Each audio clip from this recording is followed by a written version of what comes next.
ya. Now you do what they told ya. Now you do what they told ya. Now you do what they told ya. Told ya. Told ya. Told ya. Told ya. Told ya.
He keeps kicking me in the dick. Why? Why does he keep kicking me in the dick?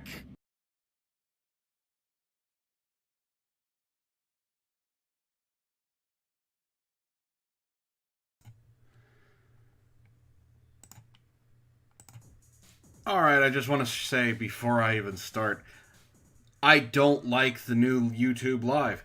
It sucks. It's horrible. But, with that being said, welcome to the last bastion of sanity for this portion of the internet. I bring to you the Last Vox. Now you can sit back, relax, grab your favorite beverage, and revel in the fact that you know you are the most intelligent person on this planet from anyone we talk about on this show. How's it going, everybody? My name is Matt, and welcome to the Last Vox. I hate YouTube's new system. They won't let me go back to Classic. Every single time I click on Classic, it's like, no, use the new shit. Or you could have just left it the fuck alone, and we wouldn't have had these problems. But no. Thanks, YouTube. Thank you, Susan WikiWiki. Thank you very much. I hate it. This is horrible. It's why the music started a little bit in. It's why I didn't start on time, because not only do I have to hit go live on my OBS, I then have to hit another button, which doesn't seem like a lot, but since I didn't know you had to do this, I had to hit another button on YouTube to say, yes, it's okay to go live. Why? Why do I need that? OBS has, I don't know, my stream key. I have to put it in so I can actually use OBS through YouTube. Why? Why the fuck do I have to go through all of that on my OBS and still have to go through shit on YouTube with the old stuff? All I had to do was hit one fucking button, and it worked fine. Thank you, Susan. Thank you so much. I hate it. Thank you. Now, that little mini rant over. Good God. Stop changing shit! Anyway, how's it going, everyone? Let's see who we have here in chat. Guys aren't very active. That's fine. I don't mind. We have Mitzi with the first. This is the 7th or 8th in a row. Someone needs to dethrone Mitzi. She's got first. She's our gold. Ben C is in here second with the silver. Ishtar, hello, darling. She's in here with the bronze and third. And we have Haster coming up with the honorable mention. That is the top 4. How's it going, all 4 of you? Ray says honorable dismention. How's it going, Ray?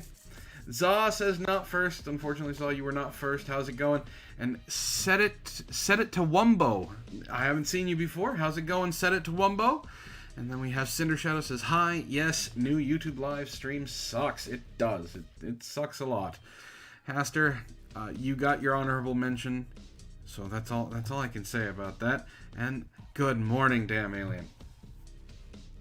Guys, it has been a very interesting week for me. Work has been hitting me with 10-hour days every single day. Yes, the money's going to be great, but it kind of cuts back on the things that I can do.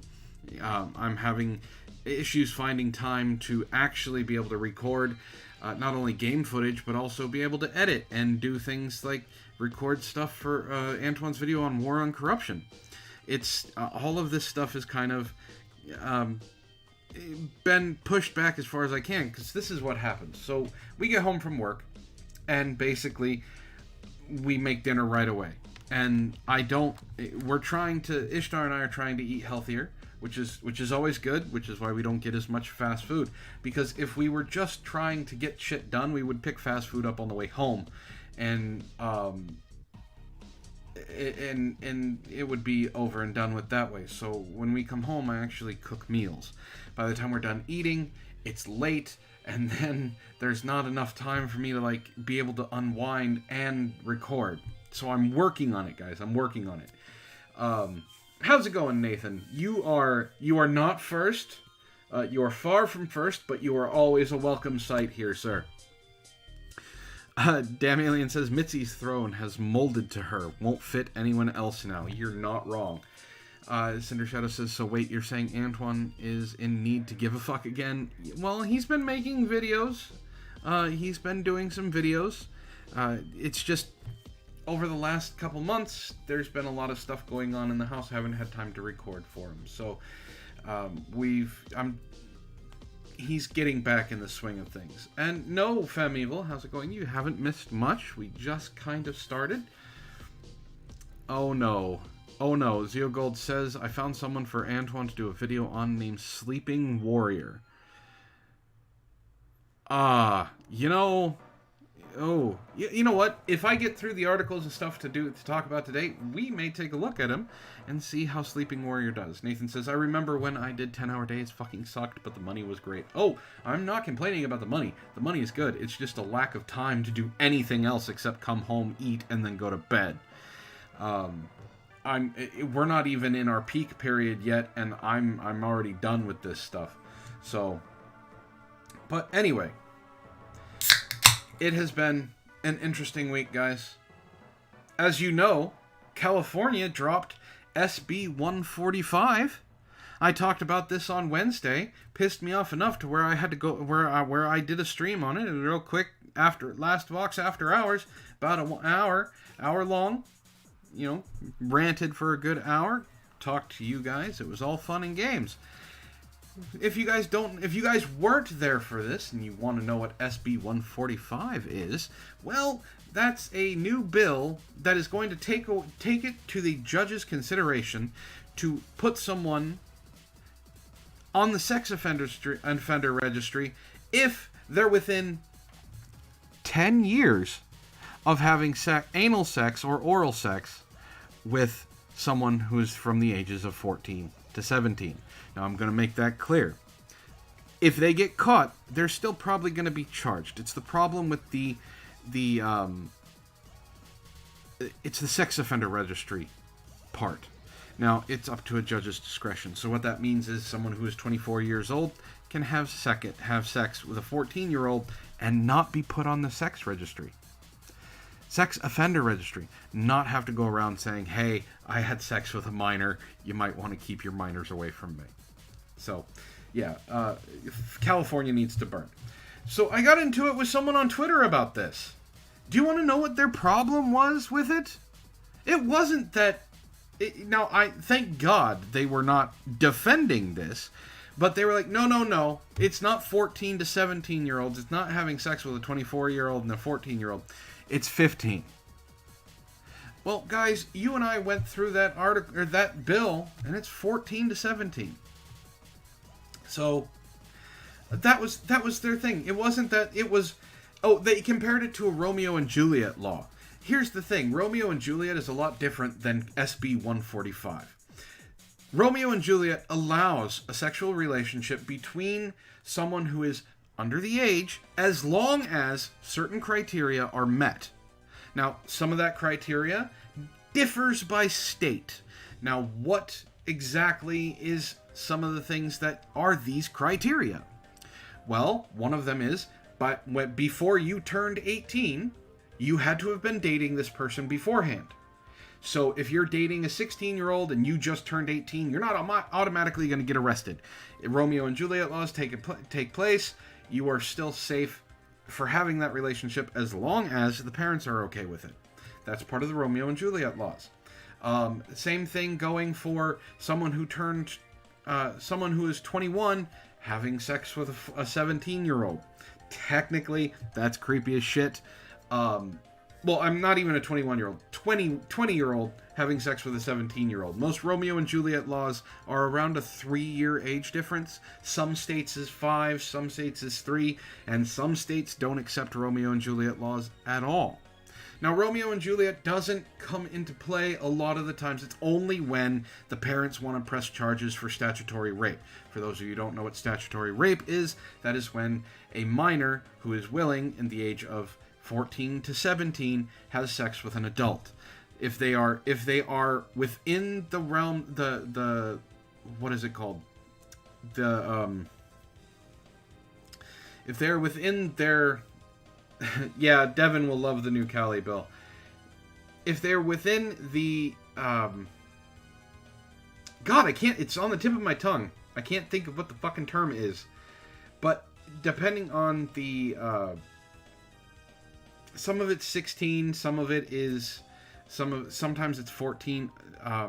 Age of consent. Guys, it's been a weird fucking day, a weird fucking week for me. As long as they're within the age of consent, a lot of the times the parents have to press charges. And that's how that happens. The age of consent in Japan is 13 in some places. I mean, this is why Romeo and Juliet is a thing in America. Now, what SB 145 is not Romeo and Juliet laws. See, Missouri's Romeo and Juliet laws is within 7 years. Nathan just looked it up. So it differs from state to state. But 145 is not that. 145 still says that, okay, you are 24, you have had anal sex or oral sex with a minor, you've been arrested for statutory rape. If you're convicted guilty, the judge then gets to decide if they want to put you on the sex registry or not. That's still bad. And it's not going to take away discrimination.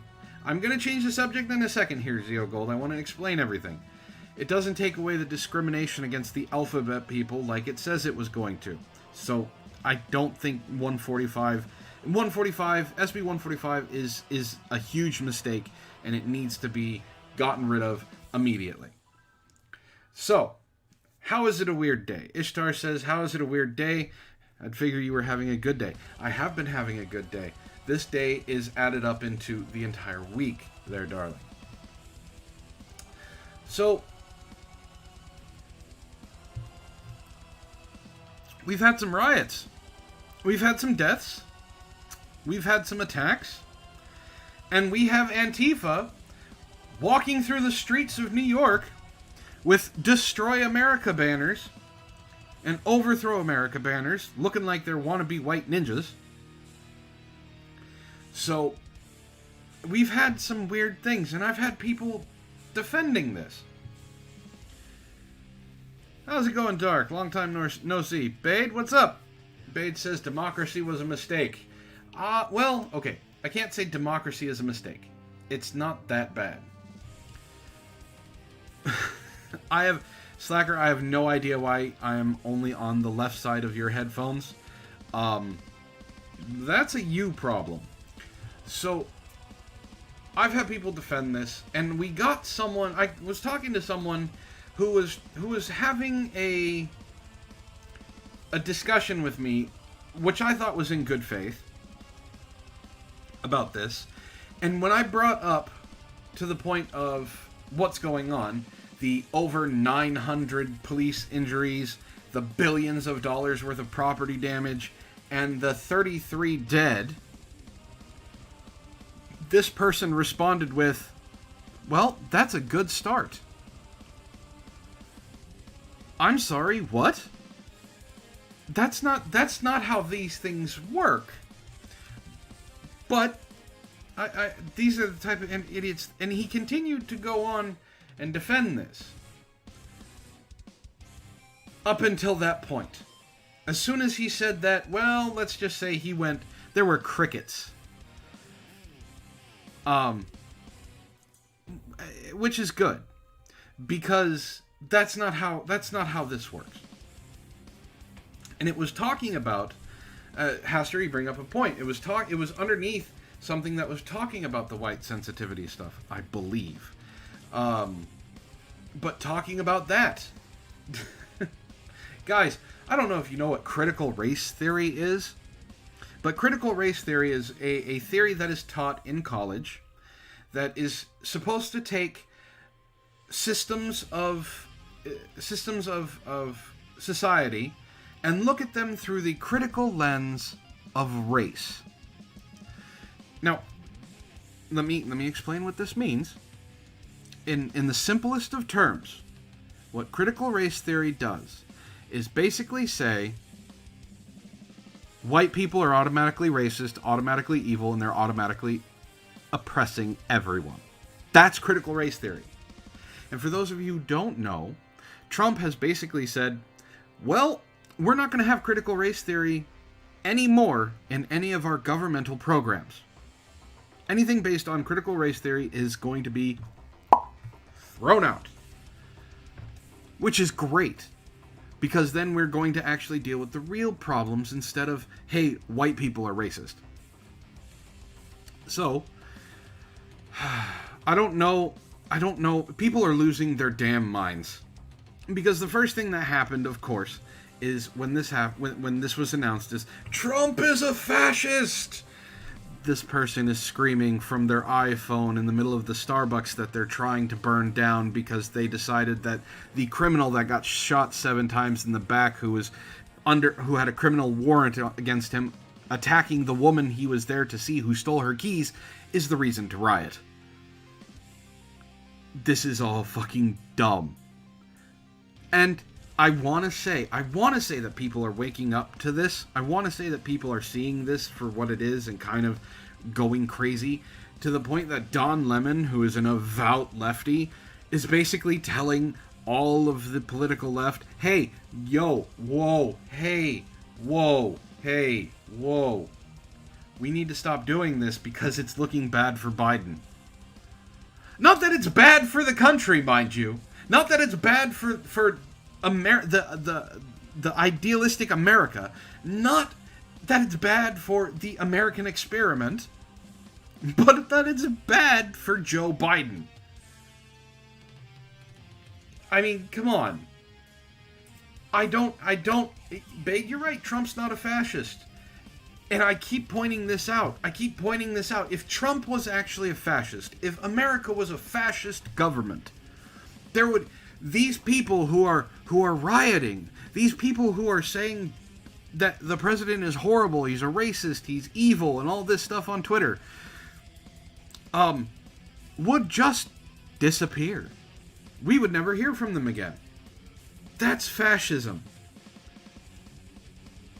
But, you know, the soy boy down at the local coffee shop with the 3 different colored pink hair, the black rimmed glasses, drinking an extra venti grande soy latte with extra soy while his girlfriend decides whether she's going to sleep with the big black dude that is his best friend or peg him that night, is the one that thinks that everything is that Trump is a fascist. These idiots don't know what that is. And you have people that come from fascist countries to here going, why are you guys complaining? This is not a fascist government. And they always go back to the whole, well, Trump is a racist. Prove it. Trump is a sexist. Prove it. They can't. And now, one of the big things is, well, Trump has his secret Gestapo. The secret police come out and just grab people off the street and throw them into unmarked vehicles and take them away. Wait, so you're telling me that unmarked police cars and plainclothes police officers, which have been a thing for longer than I've been alive, are suddenly secret police?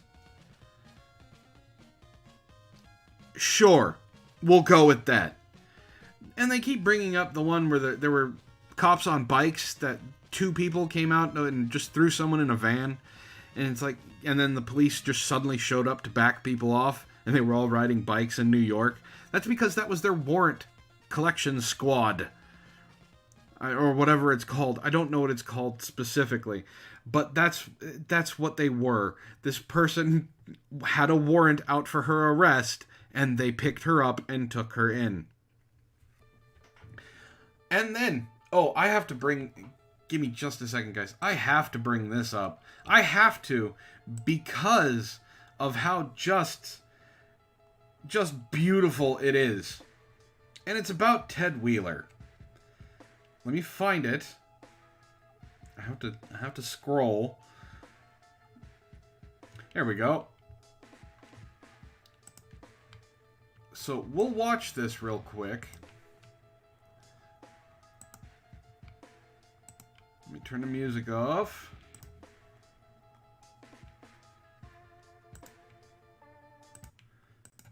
Let me turn this up. All right. I want you guys to remember, Ted Wheeler is the mayor of Portland. This is also the same guy who basically wrote a snarky letter to Trump saying, "We don't want you here." Are you guys ready for this? I don't think you're ready for this.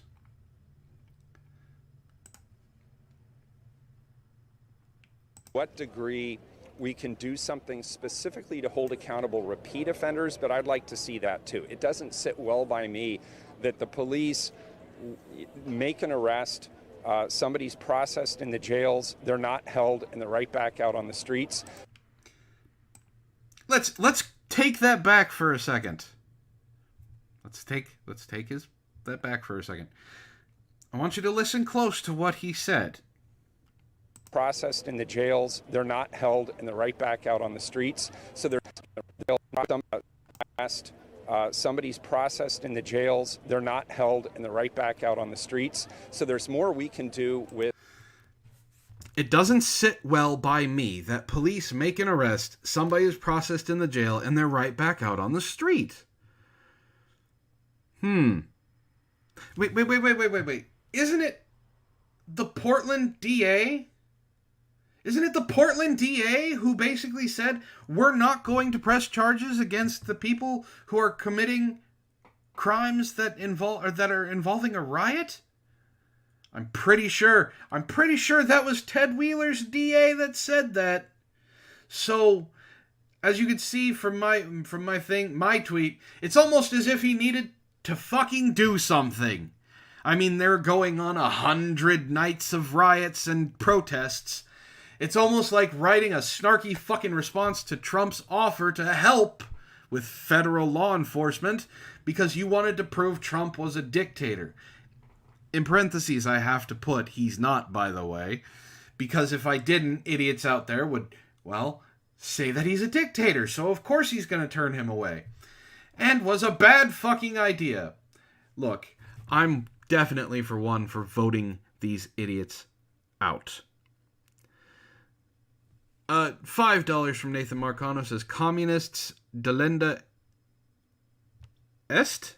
Gotta dip. I'm guessing that means he's gotta go. Have a good night, Nathan. Hope you have a good week. And then, how's it going, Dendari? Dendari Prime says, hi, Antoine and Ishtar. Yeah, they're back out on the streets. But let's go ahead and let's finish listening to Ted Wheeler and his idiocy. With our county law enforcement and the judges and others to, let's just say, make it more inconvenient for repeat offenders. You have to hold people accountable for criminal acts. And if you make it difficult for repeat offenders? You mean actually jail the people that are breaking the law? Shocking. Absolutely fucking shocking. Maybe he's had a change of heart. Maybe he's had a change of heart about all this. I mean, what could have possibly happened to make Ted Wheeler flip on the BLM protesters? What could possibly have happened? Does anybody know what happened? Like, did Ted Wheeler accidentally, just show his true colors? He's actually a right-wing fascist? No, that's not what happened. Of course that's not what happened. Do you guys want to know what happened? I know what happened.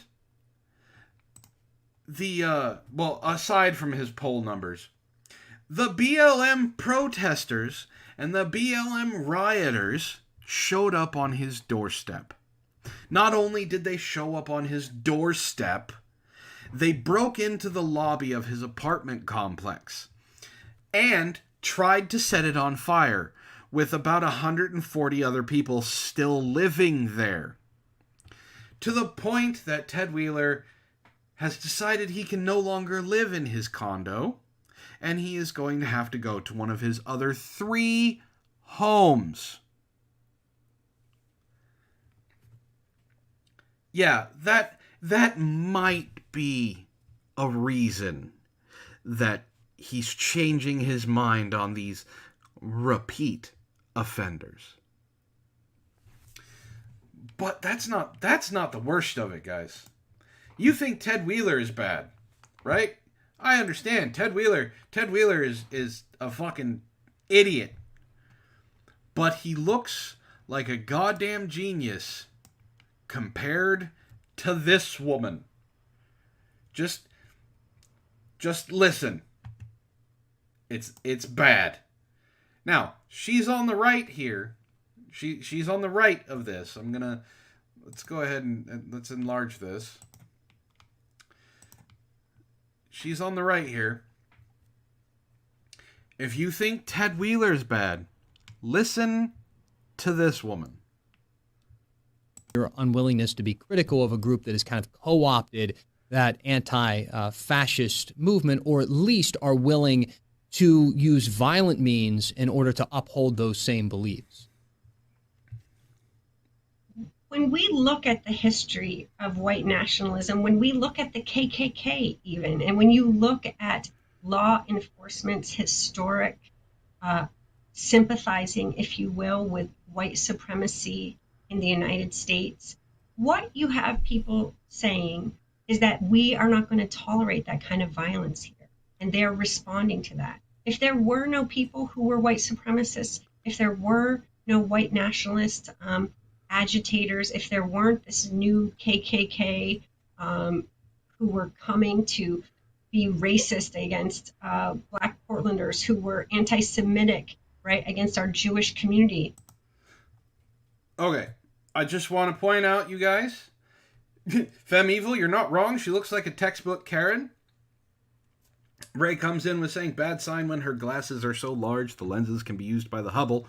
And Lionel, welcome Lionel. And Lionel is looking to molest Nightbot. Listen, Nightbot is doing his job. That's all you got to do. You let Nightbot do his job. So, I don't know if you guys caught that.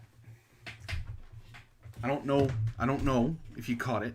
But this new KKK, this new white supremacy, she's defending Antifa because suddenly, not only are they just against, not only are the police, who she's calling the KKK, not only is she telling us that they're against Jewish people, but here's the kicker. This is what the people from Antifa and BLM would be doing if this new KKK and white supremacist patriarchal, vicious, police fascist system was not in power. They would be home growing tomatoes and microbrewing, right, beers. It's not, these people are not. Did you hear that? Anti-Semitic, right, against our Jewish community. They would be home growing tomatoes and microbrewing, right, beers. It's not. If they were not out burning things because of all the white supremacy, if they were not out destroying black lives, if they were not out destroying their own cities and black-owned businesses and black homes and the fucking Ronald McDonald House and things like that, these people would be home growing tomatoes and microbrewing light beers. These people are not in this for fun. They're in this because they care about community, and ultimately they want people to be safe too, is my understanding. And they're not in this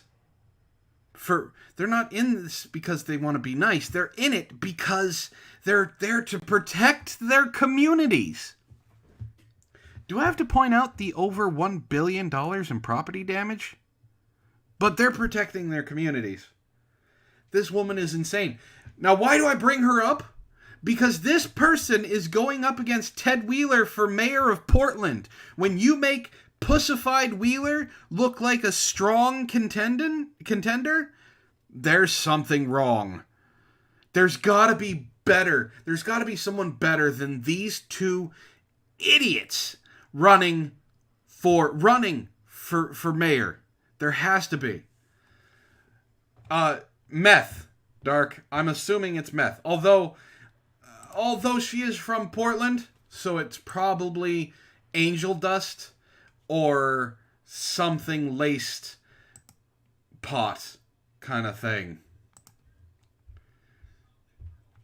I don't know. But how bad does it have to be that this is what we're dealing with? All right, Bloodletter. How's it going? Enjoy watching Sparky. That's cool. Femme Evil says, Karen, how to protect your community by destroying it. That's going to be a bestseller. That's going to be a bestseller out there. But I'm about to make Wren very upset. Because she called something that she wants to talk about on Tuesday. But I'm going to talk about it now. Because I want you guys to understand something. I want to bring you internet insanity. You know this. I want to make you guys feel better about your own lives by pointing out how crazy people are. So, we have... Well, okay, I'm going to give you guys a choice. We're going to do another Last Vox Choose Your Own Adventure game. So I have 6 articles. We're going to choose the first one of them out of 3. So, be ready, because I'm going to call on you in just a second for a poll. I'm going to give you the topics. Of course, I'm not going to give you the whole topic. We're gonna leave some mystery to this, and I'm going to let you guys pick what one you want. So, put a 1 in the chat if you want to hear about the new racist thing. Put a 2 in the chat if you want to hear from Michelle Obama. Or put a 3 in the chat if you want to hear about the NFL. Dark, if you have an article you want me to talk about, since I don't really have a lot today, go ahead and DM me on Twitter, and I'll possibly have time to bring it up. If you have a video, and what was the Sleeping Warrior? You know what, I'm going to bring him up while you guys are voting. We're going to... Sleeping Warrior. We may look at him today.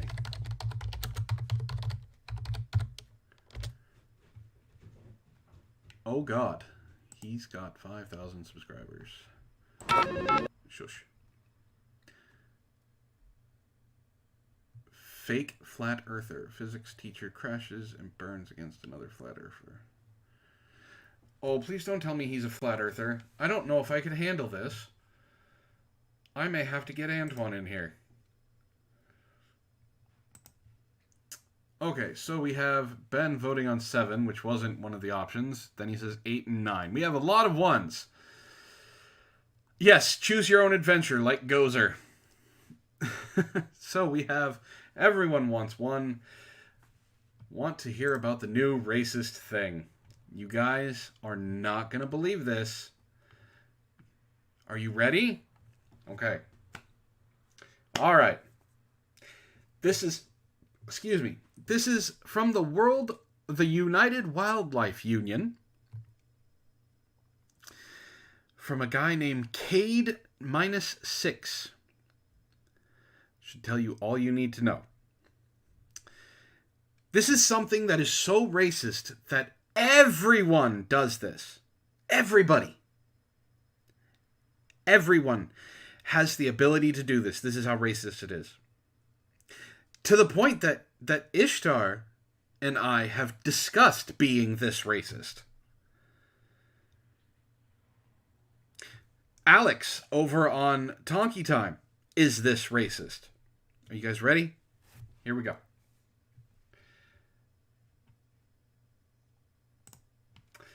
You beat me to it, Zeo Gold. God damn you. Why white people owning dogs is racist.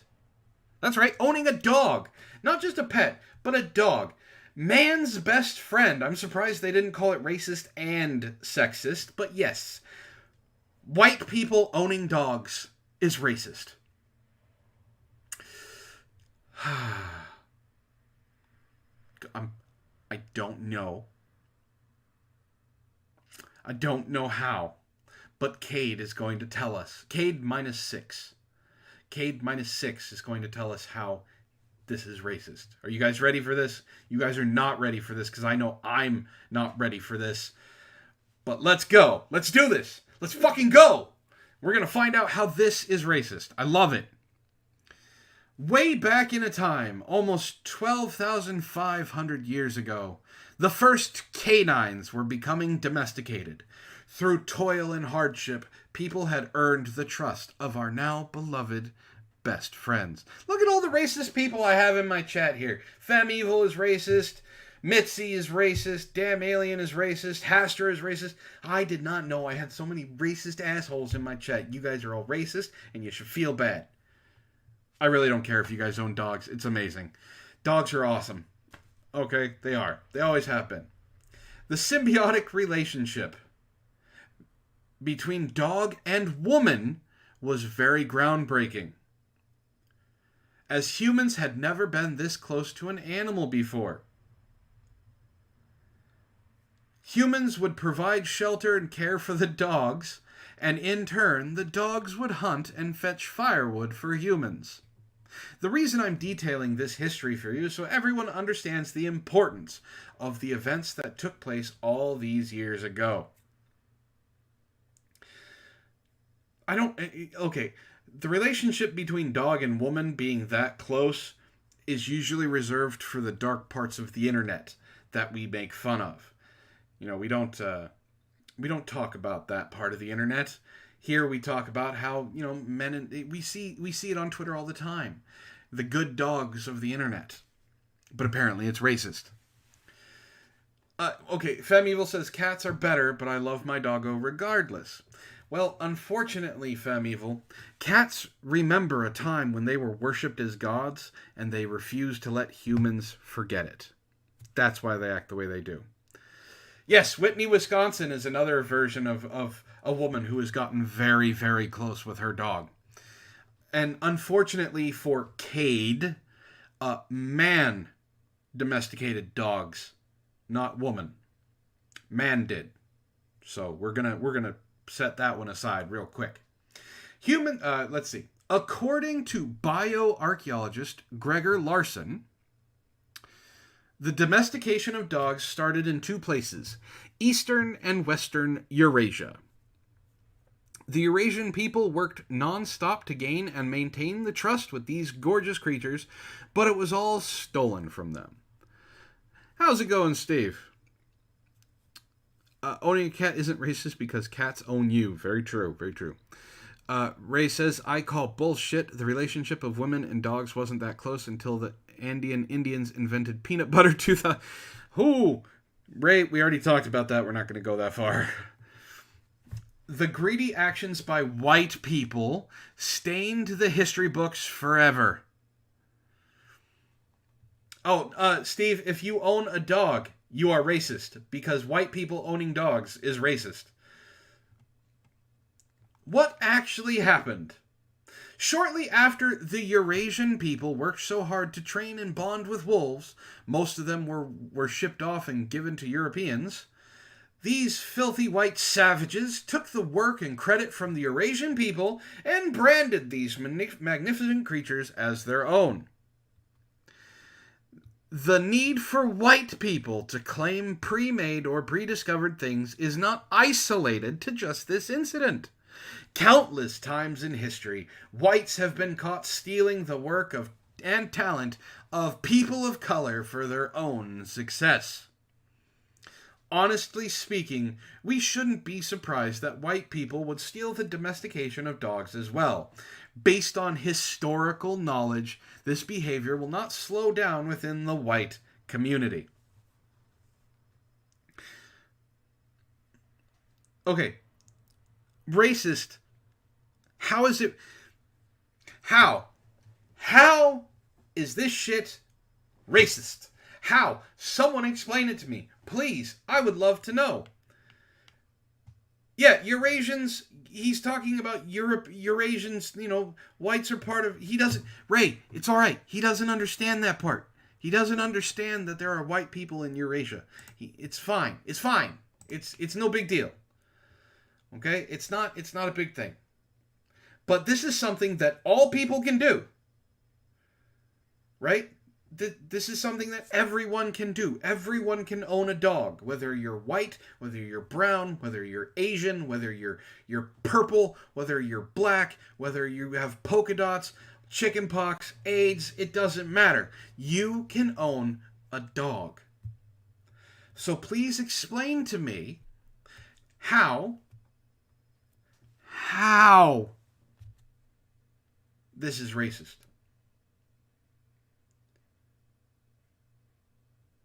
I want to know. Oh, there are comments on the side here.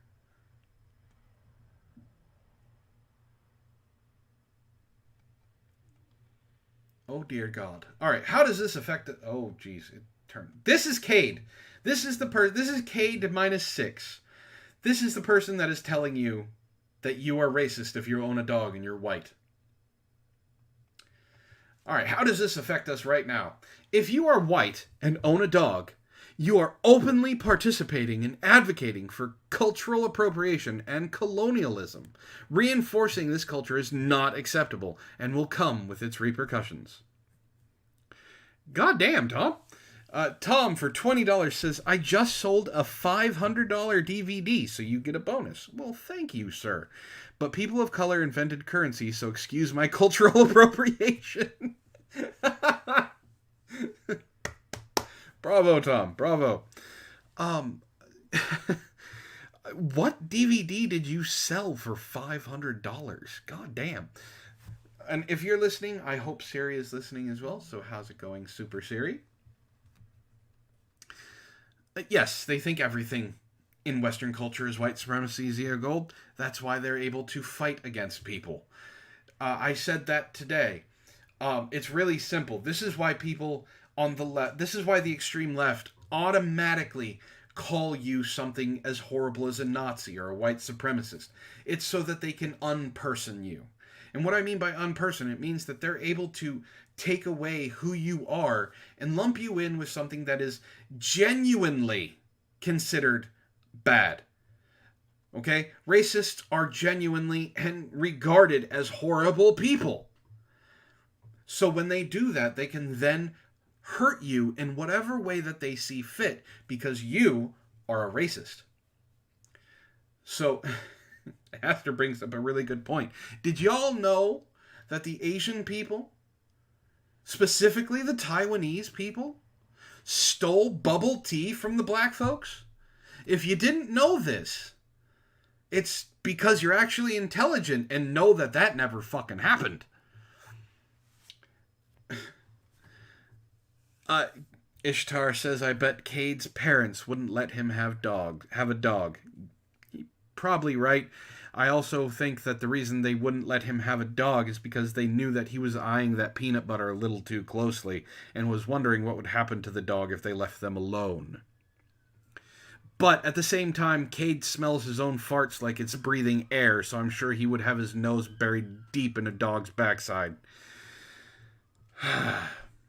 Dogs are, and always will be the living reminder of how tainted our history is as a whole. Hi, Siri. And I said that, now my phone's going to go off. How's it going? It's a long time no see, darling. I hope you and Tom are having fun with that $500 he made off of that DVD. Don't spend it all in one place. POC deserve to exclusively own dogs as a form of restitution for their stolen ancestors' work.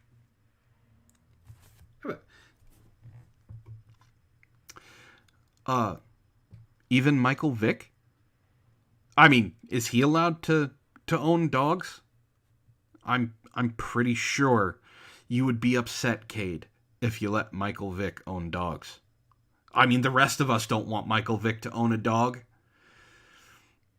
We know what happens when he gets a hold of dogs. Supporting the idea of white dog ownership is spitting on the grave of past POC generations. This seems like a satire article, guys. I know it does. I know it does. But it's not. This is a real person who really thinks this way.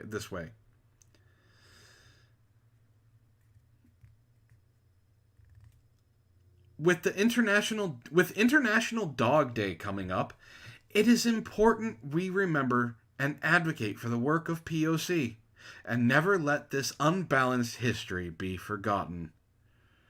If you are white and own a canine, please consider donating them to a local POC family or non-kill shelter so it can truly find the perfect home. Or you can just let the person own the fucking dog.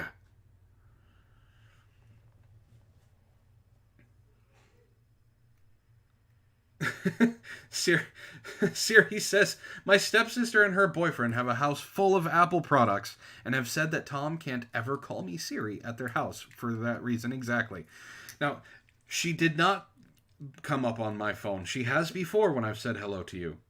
But she didn't do it this time. So yeah, owning dogs is now racist, guys. Did you know that? I knew that. Everything that white people do is considered racism. It's always racism. So, alright, I have some, here we go. Let's see. Oh, Dark wants me to piss everybody off.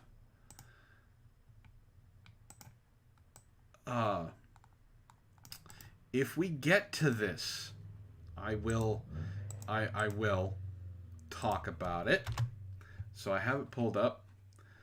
Thank you for that, Dark. Under current California law, whether certain people end up on the sex... You shush. Start talking. I wasn't wanting you to talk. All right.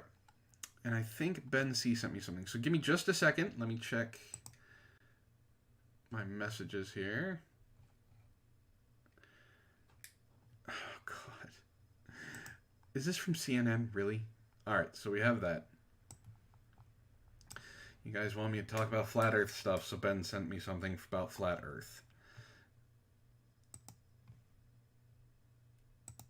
All right. So I got those. Let me get all this stuff. So we're going to move on to our next adventure. And yes, Chinese people are POC, and they do raise dogs to eat them. They are farm-raised animals, specifically like a cow or a chicken, that are raised to be used for food. All right, so we have our next adventure. You guys chose the racist adventure this time. So I'm going to give you another choice.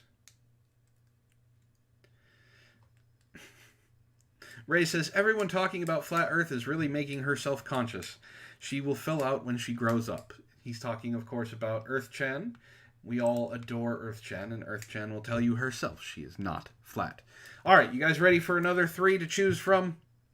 Here we go. Put a 1 in the chat if you want to hear about a woman's vagina. Put a 2 in the chat if you want to hear about Antifa commanders. Or put a 3 in the chat if you want to hear about coronavirus. I have a feeling I know which one you guys are going to choose. If I had the Jeopardy theme music, I would play it. I'm going to get a drink here while you guys are voting, sir. So go ahead, vote. Aren't 1 and 2 the same? No. I mean, Antifa are a bunch of weepy vaginas, but it's, oh. Uh-oh. Uh-oh. We have a fight here. We got 1, 2, 3. 3 for the first article, and then we got 1, 2, 3, 4. Oh, we have 4 for 1 and 4 for 2. We have 1 for 3. 1, 2, 3, 4. So we need 1 more vote for 1 or 2. Oh, damn alien says 1. All right, comes in there with the clinch. Betsy says 4 Antifa at Sturgis Bike Rally. All right.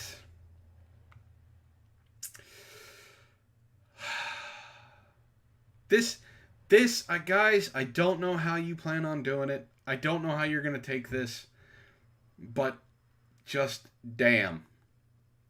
If Pinoid was here, he would say, yeah, this is something that happens. So I'm going to read this slowly for you guys. For those who are listening without watching the screen. She glued her vagina shut as part of a plot to frame ex-boyfriend for kidnapping. She was sentenced to 10 years in prison. So I'm going to read that again. She glued her vagina shut as part of a plot to frame ex-boyfriend for kidnapping. The good news is she's in prison. Bad news is she's not going to be very popular in prison. A woman in Spain falsely claimed her ex-boyfriend kidnapped her in front of her home in October 2016, leading to him spending several days in jail before CCTV footage revealed she lied about it. Vanessa Gesto accused her ex-boyfriend, whom the Daily Wire will not name because he is innocent, of kidnapping her outside her home and then dumping her semi-naked elsewhere after pouring super glue into her vagina. She told police that her ex-boyfriend abducted her in a black car. Not just any kind of glue, ladies and gentlemen. Super glue.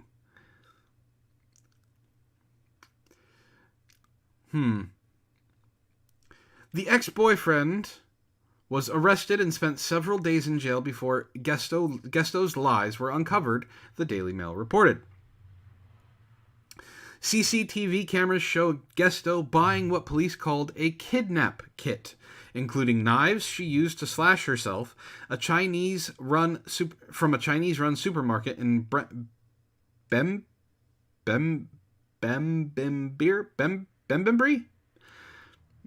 the B city. Additional footage showed that the only vehicle that drove past the area where she claimed she was kidnapped was a garbage truck, not the car she claimed her ex drove. Why not Flex Seal? Because I'm assuming she actually wanted to be able to pee again. The Mail reported that on Thursday, Gesto was convicted in the Spanish city of Leon for 2 counts of making false police report. She was sentenced to 10 years in prison, a lengthy sentence for a woman who made up a false claim against a man. Typically, women who falsely accuse men of crimes, especially crimes of a sexual nature, receive little to no punishment, especially in America. Prosecutors in this case, according to the Mail, requested Gesto be sentenced to 11 years and 8 months in prison. In addition to her lengthy prison sentence, Gesto was ordered to pay her ex-boyfriend 25,000 lira, or just over $29,000. The outlet further reported that Gesto's original lawyer, Amelia Esteban, cut ties with her former client after it emerged she had tried to frame the ex-boyfriend over the made-up October 2016 crime. I always believed Vanessa, and that's why I defended her. I feel humiliated and deceived, Esteban said. The brother of Gesto's ex-boyfriend maintained the falsely accused man's innocence, telling police from the minute the accusations were lodged that his brother was sleeping when the alleged attack was said to have occurred. Our mum spent days crying after he was arrested, the brother said. Gesto was called the glue liar in Spain. Under current California law, whether certain people end up on the sex offender registry... Stop! I told you, shush. I will get to you in a second. I didn't unmute you. Anyway, she was called the glue liar in Spain. A sentence of 10 years is rarely given to women falsely accused men of crimes. The most recent similar example is that of Gemma Bale, the British fabulist who made numerous false accusations over a 3-year period. Bale accused 6 men of sexual assault and 9 of rape. God damn. She was sentenced to 10 years in prison. In March 2009, she appealed her appeal for her perjury and perverting the course of justice. Convictions were upheld. The Court of Appeal denied Bale's claims that the jury was not provided directions about the danger of assumptions, myths, and stereotypes. Regarding alleged victims of sexual abuse, the BBC reported at the time. An appellate judge argued that usually only applied for victims, not defendants, and that Bale had harmed the justice system with her lies. The idea that women could send an innocent man to prison for years solely so she could obtain compensation beggars belief. If you've met some of the people who talk on Twitter about shit like this, and I do say people because I can't call them women, they would praise this. So yeah, she tried to frame her ex-boyfriend for kidnapping and glued her vagina shut. And no, glue is not supposed to go in there. We've talked about stories on here, and Antoine and Wren and Ishtar have talked about stories on the Last Vox about not putting things up your vagina for specific reasons. Glue is probably the worst thing you could put in there. And yes, damn alien, I know you can't probably call them people either. Well, I'm going to talk about this because the reporter decided to open up and start talking when I didn't want him to. So you don't get to choose the next adventure, but we're going to do this one. California State Senator defends controversial SB 145 relating to sex offenders. Talked about this a little bit. Talked about it on Wednesday. Scott Wiener needs to defend it because it's his bill. I also want to remind you guys that Scott Wiener is also the idiot who basically made it no longer a felony to knowingly give people HIV.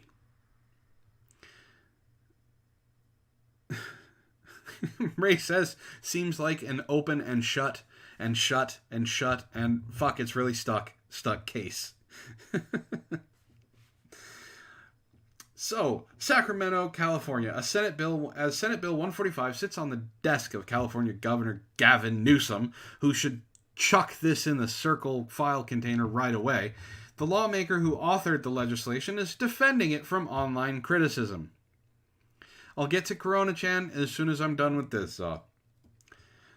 We already talked about what SB 145 is. And for the person who's on Twitter, here's another article that is not from the Daily Wire, the Daily Mail, or Daily Beast, or any other daily, or the New York Times that says it states from 14 to 17. You stupid idiot. Alright, where is he defending it? Senator Scott Wiener.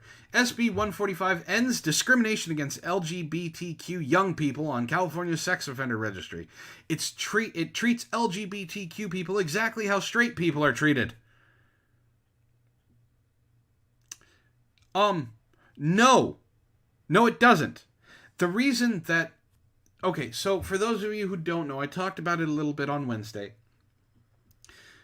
In the case of a young girl being sexually active with an adult man, and it is vaginal sex, it is only vaginal sex that is penetrated by a penis, where this comes into play. If it's fingers, if it's a tongue, if it's a toy, if it's whatever else, this does not apply. Okay? The reason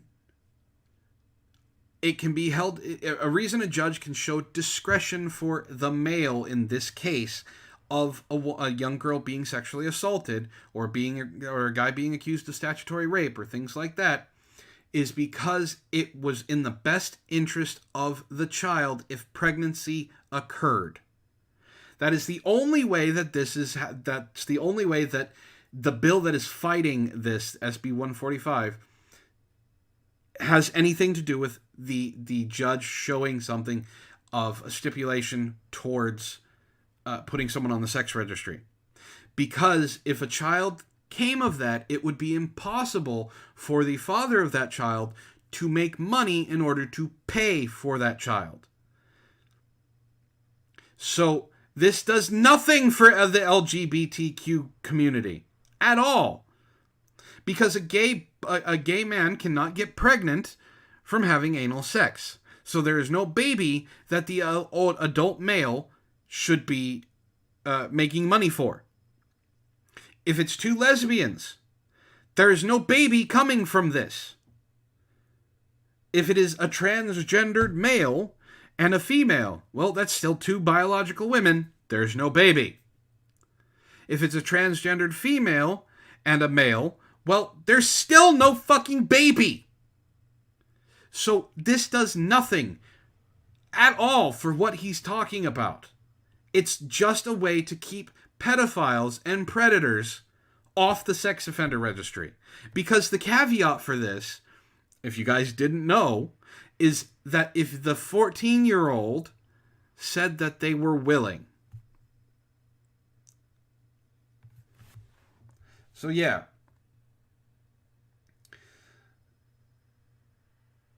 Okay, so someone went a little far saying that the bill said an 18-year-old could rape an 8-year-old. No, it specifically says the age of 14 to 17.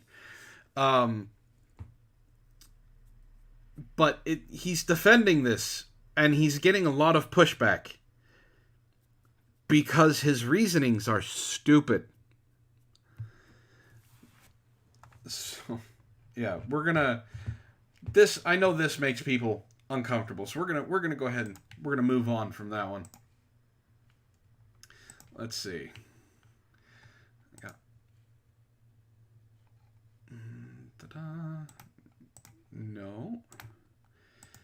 No, and I think Ben sent me something else.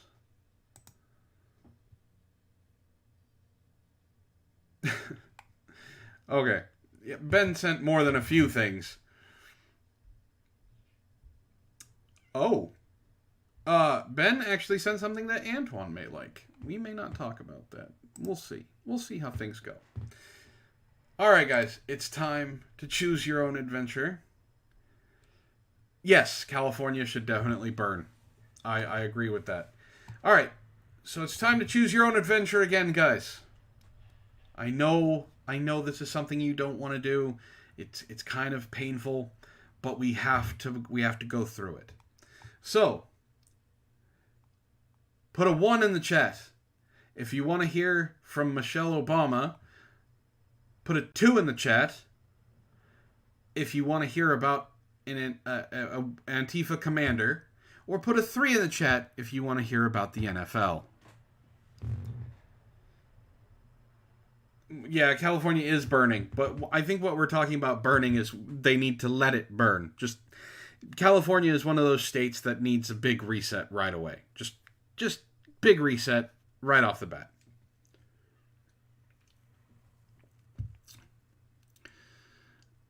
Tom says, but did you see the article about how some state is trying to take down child drag shows and how it's a very bigoted... Taking down child beauty pageants or drag shows is bigoted? Sure it is. It's sexual exploitation of children. Let's see, we got 1, 2, 3, 4, 5, 6 twos. We got 1, 2, 3, 4, and I think that's a 1 from Tom. So 1, 2, 3, 4, 5 ones. So we're going with 2. Everybody wants to hear about Antifa. All right. This should make you guys happy. Antifa commander cried in fetal position after being caught with flamethrower, smoke grenades on a way to a protest. That's right. He was just there to peacefully protest with a flamethrower and smoke grenades. He wasn't doing anything. He's a good boy. He wasn't doing anything wrong. The flamethrower was to get rid of the ant infestation in one of the buildings that he was going to go investigate. The smoke grenades were actually like roach bombs because he's throwing it into a black community, and he has the stereotype of knowing that blacks always have roaches and things like that. He was a good boy. He didn't do nothing. He was standing up for those oppressed POCs. All right. A Wisconsin man was caught with a flamethrower, smoke grenades, and fireworks. See, he was going to celebrate all of the roaches dying. That's what he was doing. That's all he was doing, guys. He wasn't doing anything bad. While headed toward a protest in Green Bay over the weekend. Ray says, Antifa commander, please tell me Antifa has a version of Destro and Baroness too. Oh, no. No. Don't ruin Cobra Commander. Don't. You've been watching streams and they say these cans of soup are just for my family. God. They think that's going to save them. He found a camel spider, enough said, go with the flamethrower. See? That's all he was doing. It wasn't... See, even Zaw knows there was an infestation of ants and spiders, and flamethrower was needed. Matthew Bonta. Oh, don't give a bad name to the name Matthew. I do my best to make sure things are good. 23 is charged with obstructing an officer and 2 counts of felony bail jumping. The station reported. He's also known to be a violent Antifa member who incites violence in otherwise relatively peaceful protests, citing a criminal complaint. Believe it or not, Bonta is also known as Commander Red, police told the station. Because he thought that was a cool name. These people are... Alright, that's it. That's it. Having someone call you Commander Red... Commander... Are you fucking kidding me? Commander Red? These people are goddamn LARPing. Green Bay police told WBAY they were called for. They were called for. A whole bunch of white... Oh, they were called... wrong... Yeah, that's the right word. A whole bunch of white people with sticks, baseball bats, and helmeted heads toward the police on Walnut Street near Webster Avenue on Saturday night.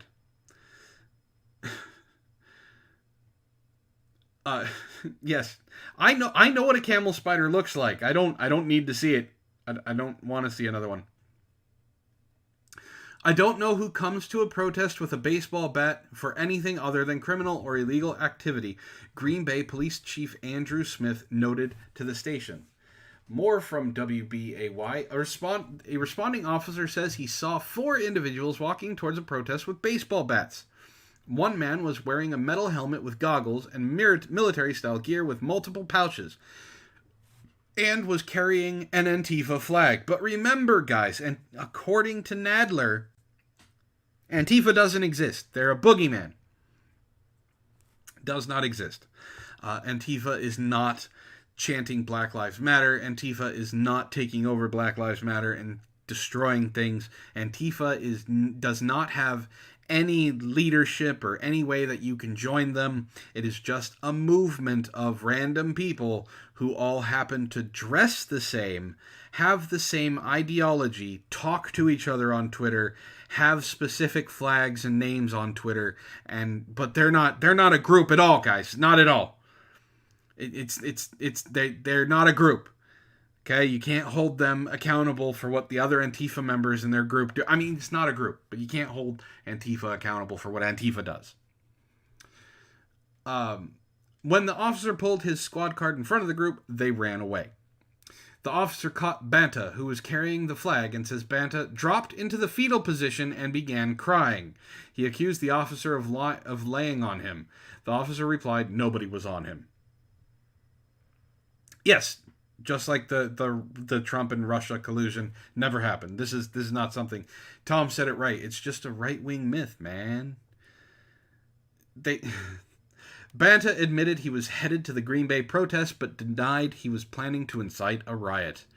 The station said, adding that a Brown County court commissioner set a $2,500 cash bond during his initial appearance on Monday. It's worrisome when people associate with Antifa come here to Green Bay from out of town for the purpose of, quote-unquote, protesting here for the purposes of committing violent acts. Persistence doesn't always pay. You might recall our hero from a report in the Blaze last month. See, a police officer said Banta pointed a loaded rifle at him and bit and kicked him during a Wukapa protest August 1st.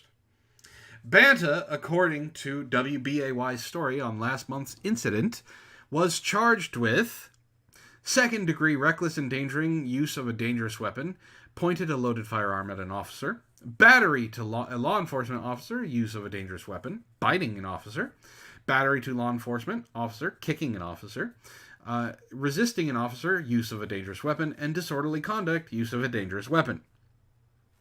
A criminal complaint also said a bullet was in the rifle's chamber, adding that police found 117 rounds of ammunition on Banta, as well as an 8-inch straight-blade knife in a sheath on his belt. While Banta posted $10,000 cash bond after last month's incident, a condition of his bond was not being in possession of dangerous weapons, the station said, citing the Brown County District Attorney's Office.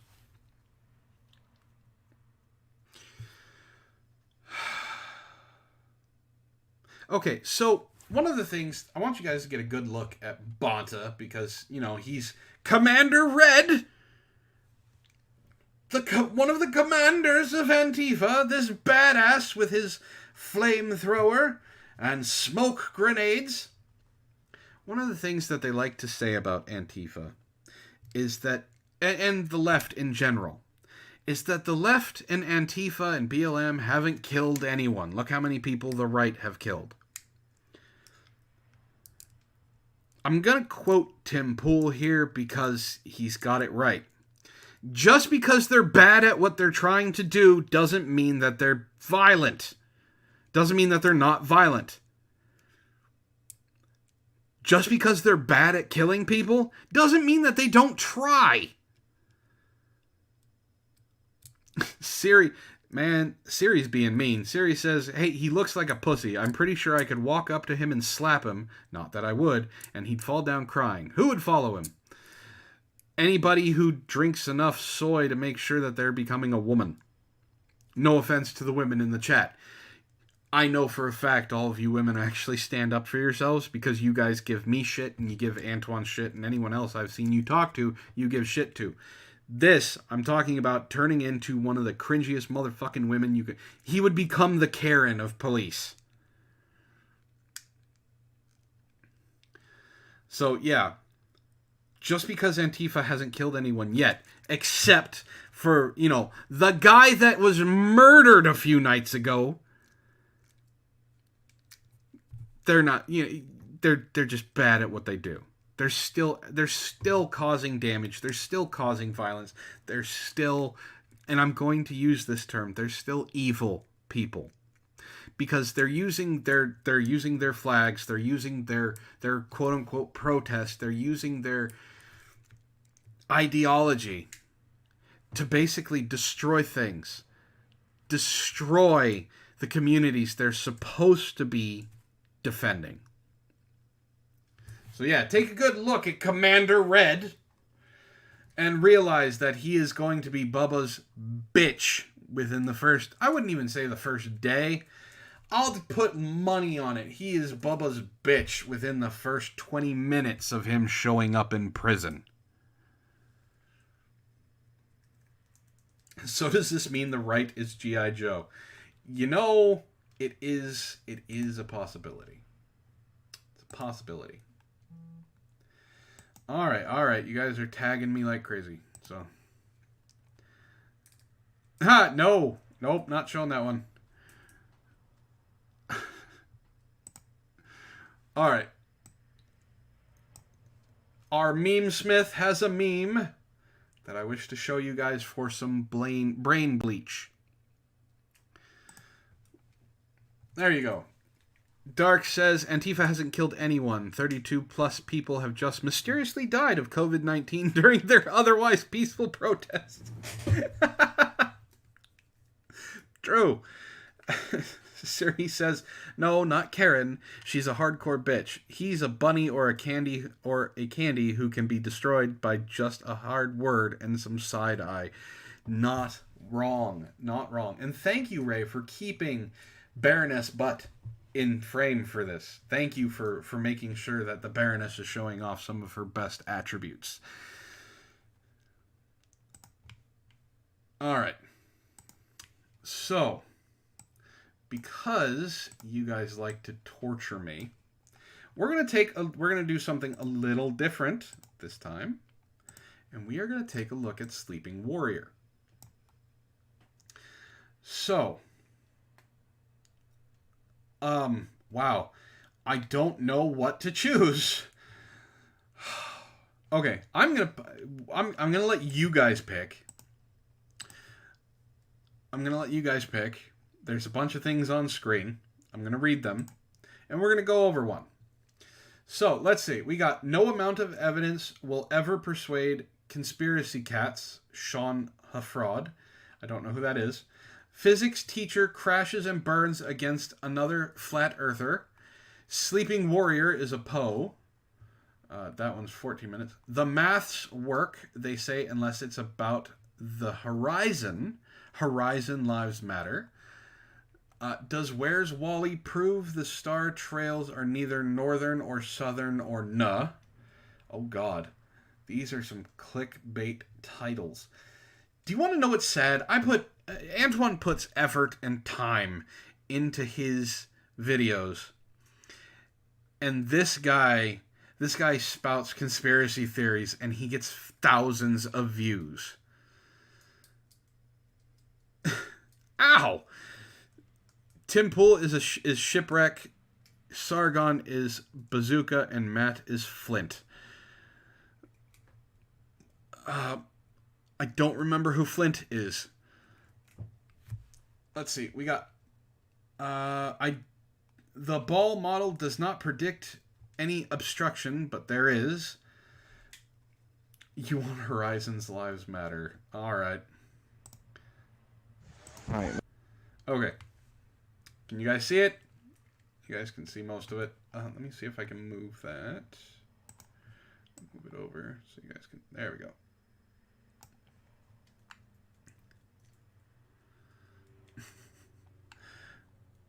Oh, okay. I'm okay with that. Antoine does not have clickbait. How dare you, Cinder Shadow?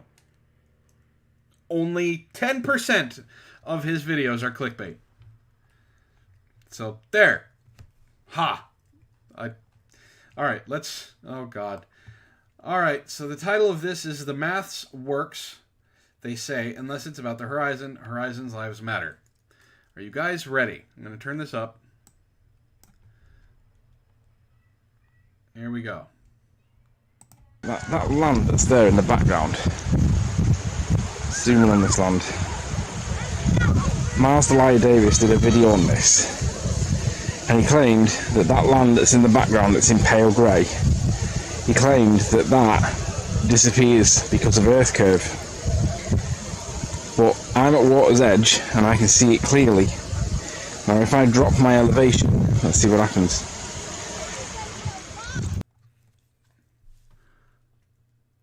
Are you... Really? Really? This is what he's going with? Okay, they understand... I don't... How's it going, Red Feather? Okay. Do all of these flat earthers think that they can see for hundreds of miles? Because... I'm going to look it up real quick.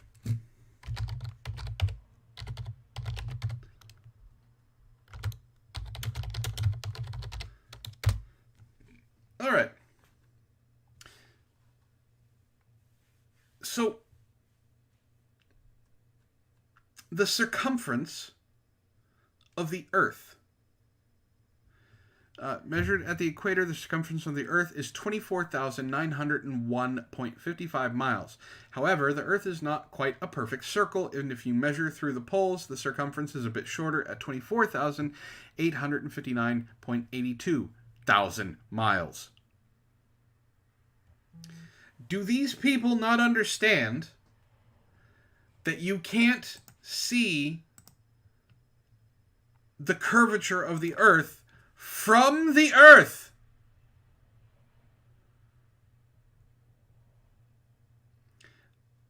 How?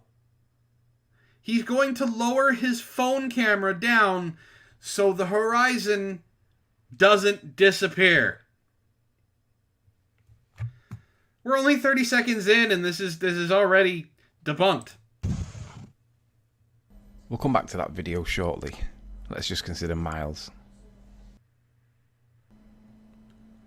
This is the video in question. It's 2 years old now and it didn't get the views that really it deserved, because anything that's trying to debunk me in any way at all or proves the shape of the Earth generally gets more popular than 376 views. Nonetheless, let's have a little look at what he says in this video. He says he wants to concentrate. Wow! Someone has an ego. Anybody who's trying to debunk me usually gets more than 370 views. Wow! God damn. On a piece of land that could be seen and photographed more clearly. It was also possible to observe this land from a much greater range of different elevations. So Miles is focusing on this patch of land, and we're going to be looking at that in much lower elevations, because the Earth's supposed to obscure this land, and we're going to see how this is or is not supported by low observations, not just high ones. So this is a shot from the 75-metre viewing point, the highest point. You can see the low-lying land here starts to rise steeply as we head up to the top of the Blackcomb hill peak there, and I then pan the camera around. I changed the zoom a little bit, that doesn't really matter for what we're looking at. That's the Sellafield nuclear waste processing plant. And I'll then head back and you can see the low-lying land at the sea again.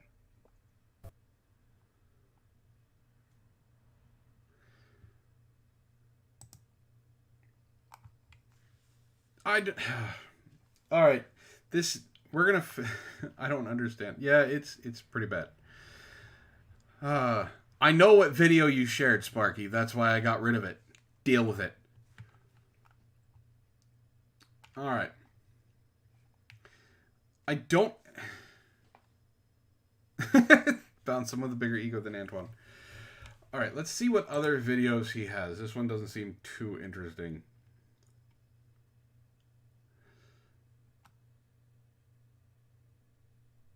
This pilot thinks Earth turns under his plane. Wait, so is Sleeping Warrior debunking flat earthers? Yeah, yes, Dark. I understand that. How's it going, Pen?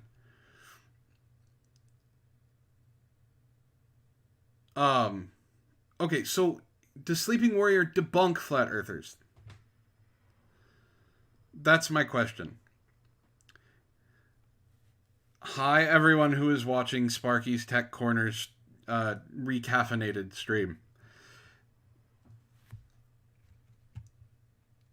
All right.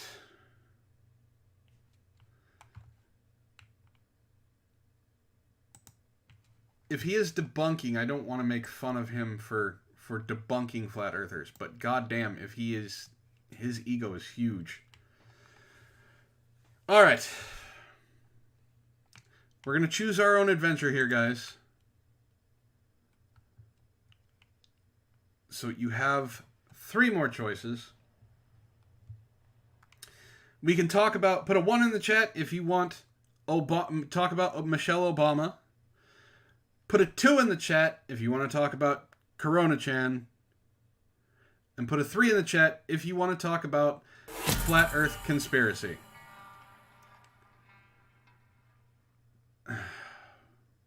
Really, Pen? Really? $10 from Panina-chan says, all praise, Tide Pod Earth, rinse and repeat.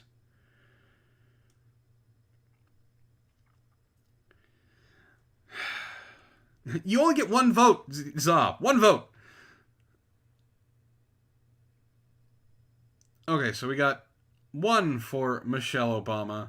1, 2, 3, 4, 5. 5. All right, so we're talking about Corona-chan. All right.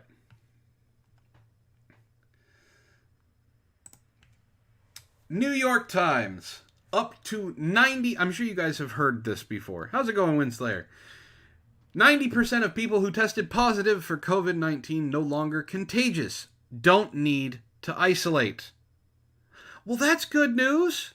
Since Fauci himself basically said, if you can go to the store, you can go vote in person. So that's good. That's good news. 90% of people who tested positive for COVID-19 are no longer contagious. That's great. That's awesome. Maybe we can stop wearing fucking masks.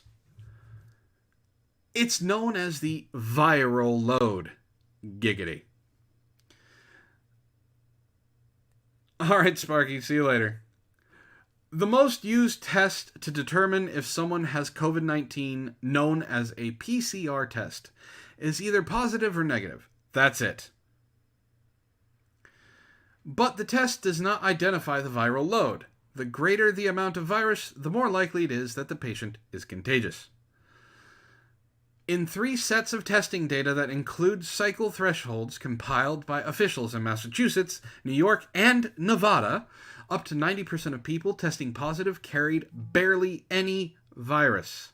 The New York Times reported Sunday after conducting a review of data. Oh, okay. Real quick, Zeo Gold says Sleeping Warrior is a flat earther due to his ego, thinks he's debunking people who actually debunk flat earthers. He's too stupid to understand science or how to argue in a debate or response video. All right, Zeo Gold, I will look into more of his videos and see what's going on. I don't know, from just what I saw, he looked like he was debunking things. So, Cuttlefish wants this link. I will share the link. Bam! Link to this article. All right. On Thursday, the United States recorded 45,604 new coronavirus cases, and only 6% of those are probably actual coronavirus. according to a database maintained by the Times. If the rates of contagiousness in Massachusetts and New York were to apply nationwide, then perhaps only 4,500 of those people may actually need to isolate and submit to contact tracing. Only 4,500. That's not even a large city. That is a small city out in the middle of nowhere that everyone kind of just drives through and goes, okay, we're not stopping here, not even for gas, because there's a person who murders people that lives here. Health experts told the paper the current PCR test is too sensitive and should be improved so that it will determine the viral load, which would then rule out those with insignificant amounts of the virus. Apurva, goddamn that name, Apurva Mandavili, the Times reporter who wrote the piece, said on Twitter, "New, all these months into the pandemic, we may have been testing the wrong way." Data from some state labs suggest that up to 90% of people who get a positive result are no longer contagious and don't need to isolate. Bloodletter says, you took that well, Matt. Barely a ruffle in your hood. Well, see, I'm not the one that has a problem with Tide Pod Earth theory.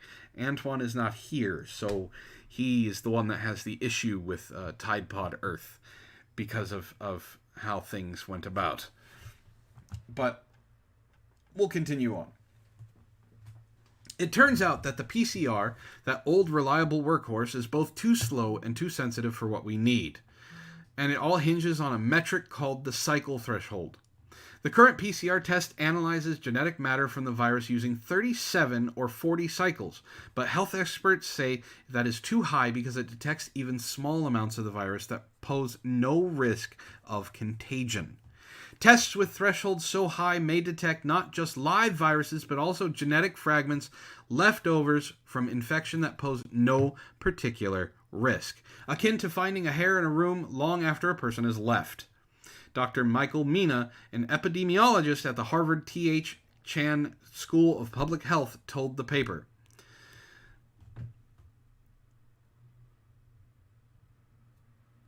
Still waiting on the part for the new opening that you wanted in the past. You know where to find it.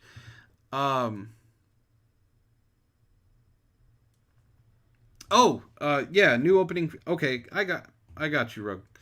Say it, Miffed Cuttlefish says, say it with me, plandemic. I won't go as far as to say plandemic. I do think things got a lot out of hand, and I do think that this was something new that got pushed way too hard, way too fast, and way too far.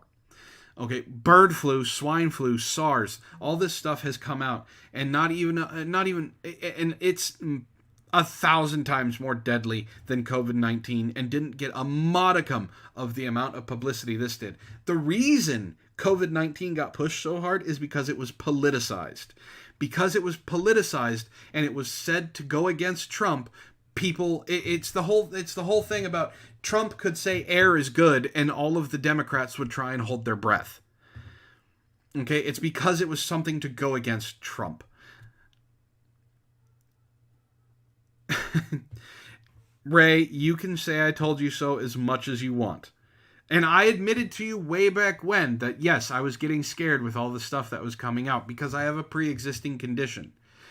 Going through all of this stuff now, having been out there, been going to work for a couple months, been going out to the store and things like that, and not coming in contact with anybody who could have possibly got me sick, I have an issue with it. I really do. Because it's not, if you're it has come out that it basically has a 98% survival rate.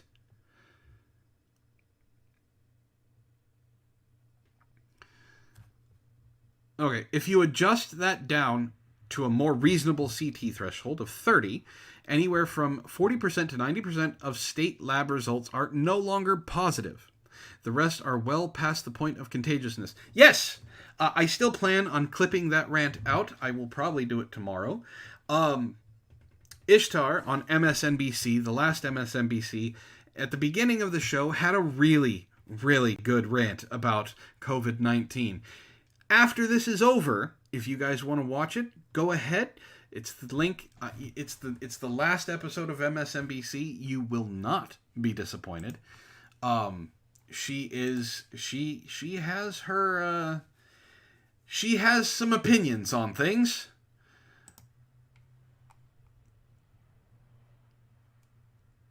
Oh, Cinder Shadow, no. No, Cinder Shadow, no. God damn it. Alright, I will show that real... oh, no. No. You guys are giving me good ideas for stuff that I need to do for video... Antoine needs to do for videos.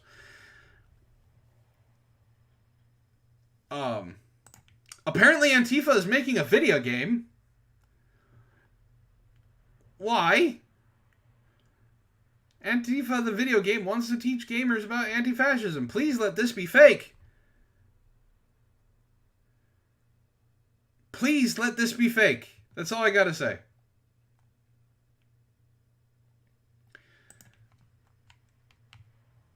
And yes, Ishtar went off. So it's a really good rant if you guys want to check it out. Ishtar was dropping red-pilled truth bombs all over the place.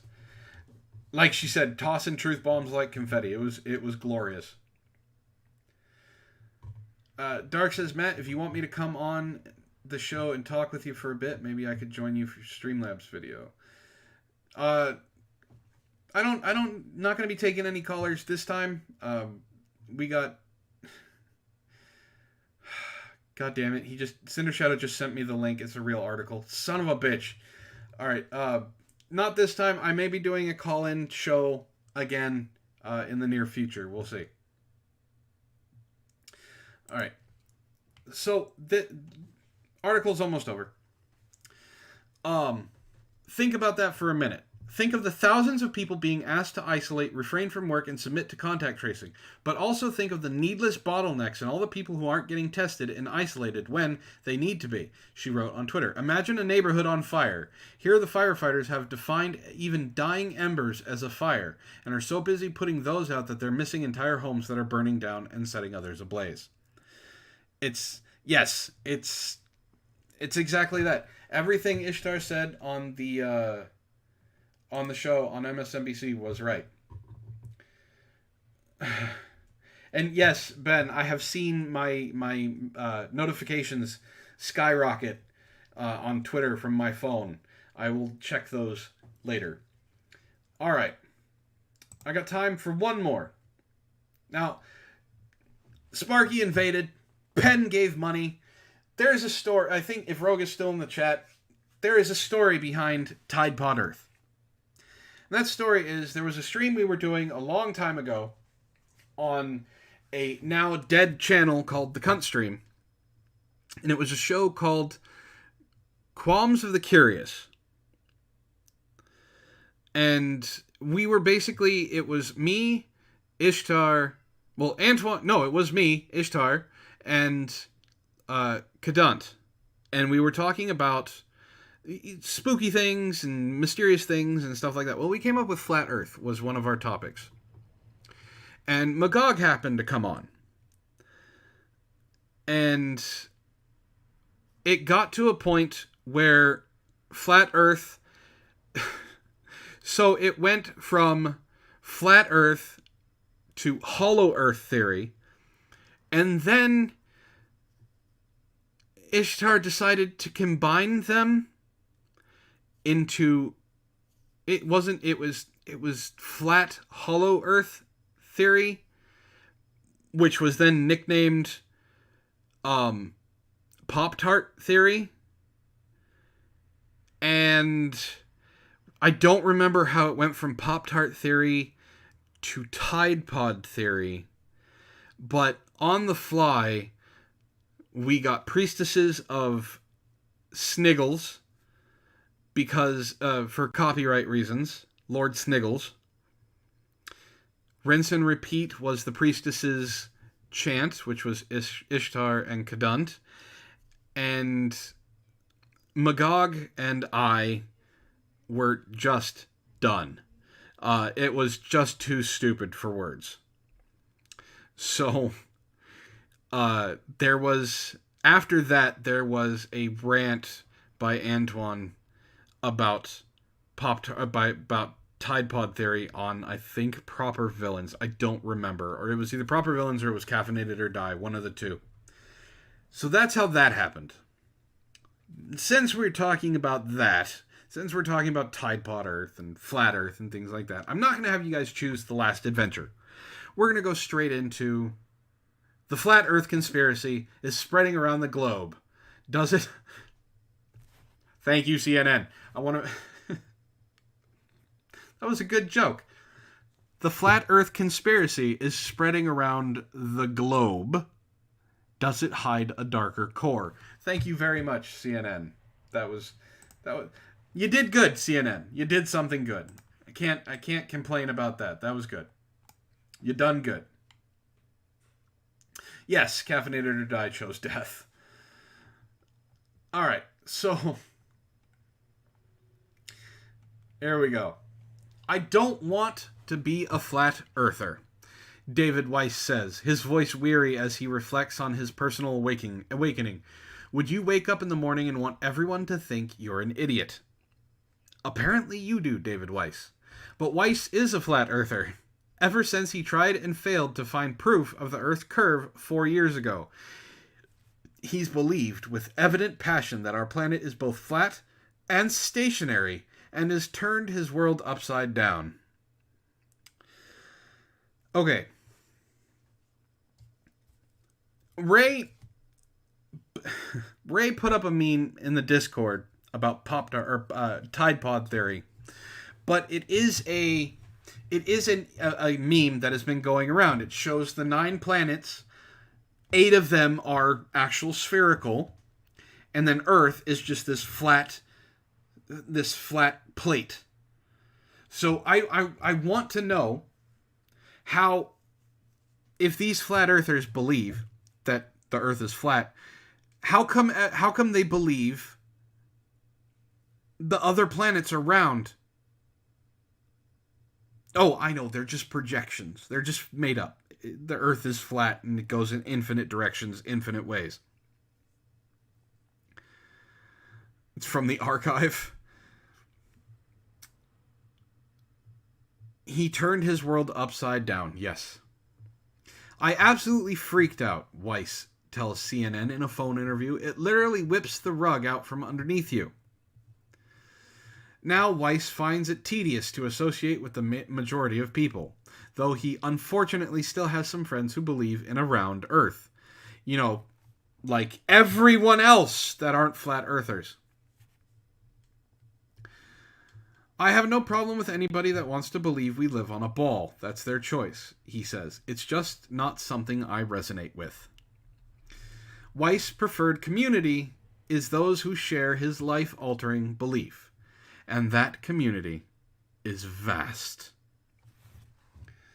This week, the businessman attended the 3rd annual Flat Earth International Conference, held at an Embassy Suites hotel in suburban Dallas, Texas.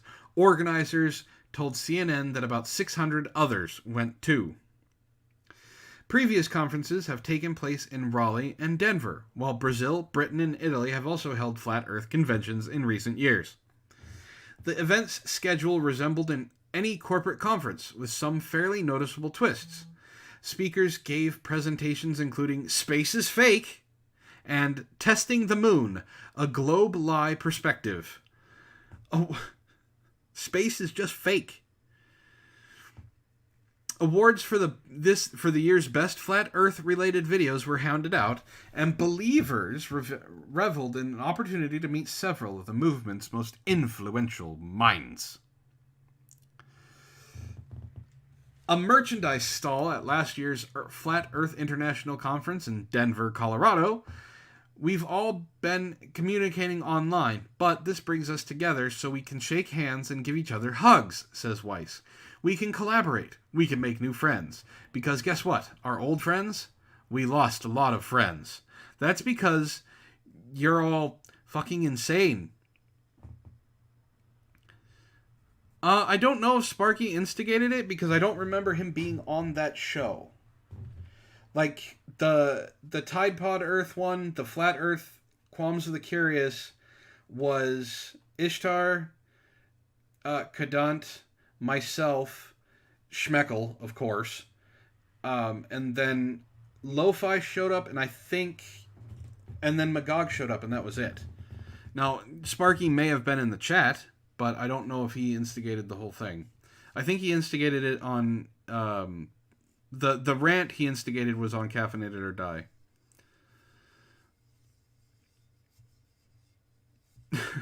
Dark says, Flat Earthers Facebook group slogan, they have members all around the globe. Let's see, where were we? On a clear day, the curvature of the Earth can be seen from an airplane window. But remarkably, the hundreds of Flat Earthers at the Dallas gathering were just a small portion of the movement. People in every pocket of the spherical planet are rejecting science and spreading the word that the Earth is flat. Do you hear that? They're rejecting science.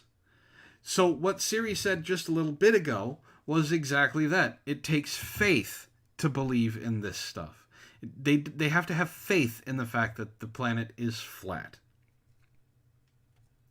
There is no clear study indicating how many people have been convinced. And flat earthers like Weiss will tell you without evidence there are millions more in the closet.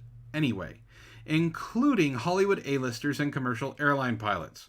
But online communities have hundreds of thousands of followers, and YouTube is inundated with flat earth content creators whose productions reach millions.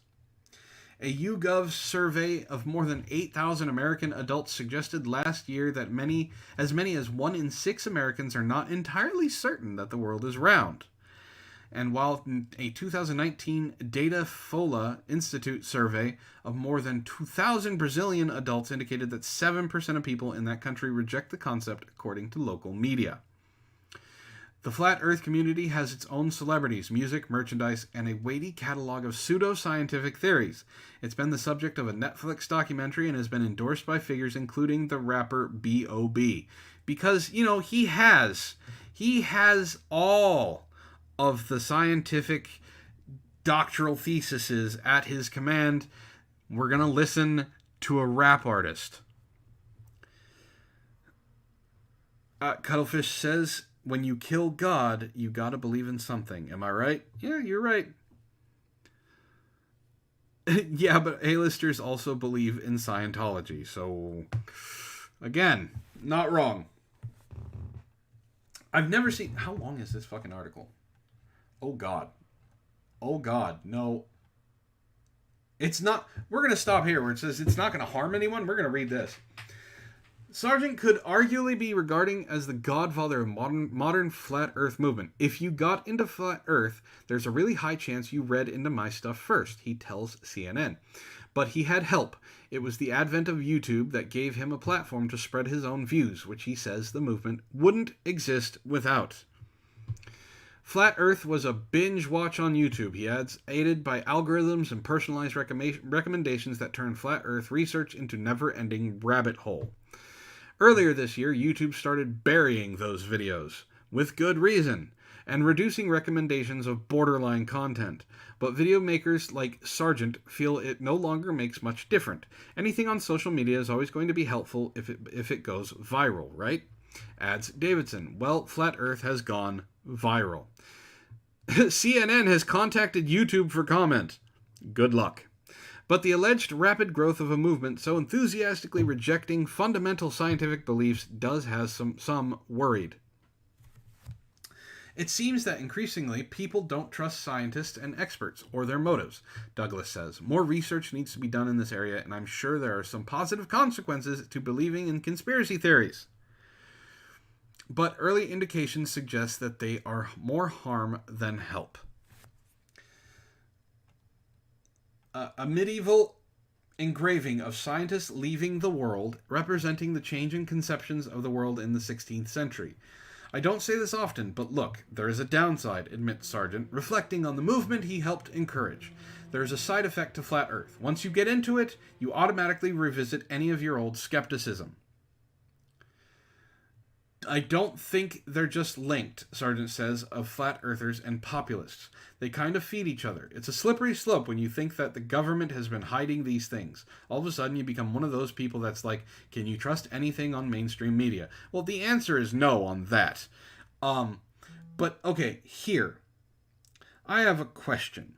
And it's a really simple question. And this is the last thing I'm going to say about this article.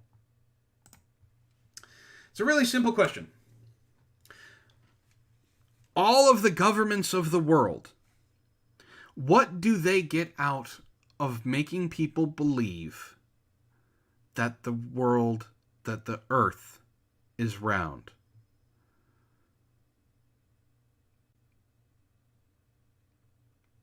What do they get out of it? Can anybody tell me? What's the end goal of the government?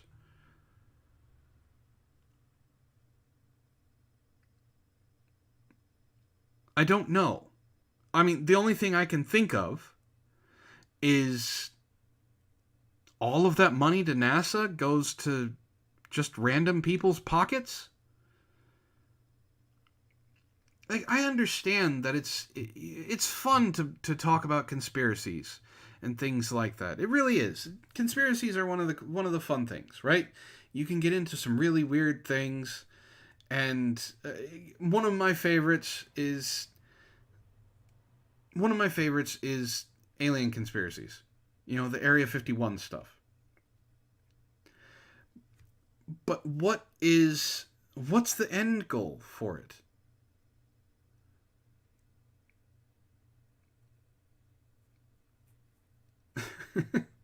Tom says, well, now you're starting to sound like a flat earther, Matt. It must be something pretty great if they're willing to hide all of this stuff behind the ice wall. I'd like to know, what are they hiding? What's the end goal for the government to do something like this? And that's really how you can tell if a conspiracy is far-fetched. There are a couple things you can do. If it's faith-based, if you have to have faith that something is there, that's problem one. Like with the flat earth theory, like Siri said, it's faith. You have to have faith that it's flat. You have to have faith that the science is lying to you. And two, what's behind it? What are the goals behind what's going on? What are the goals?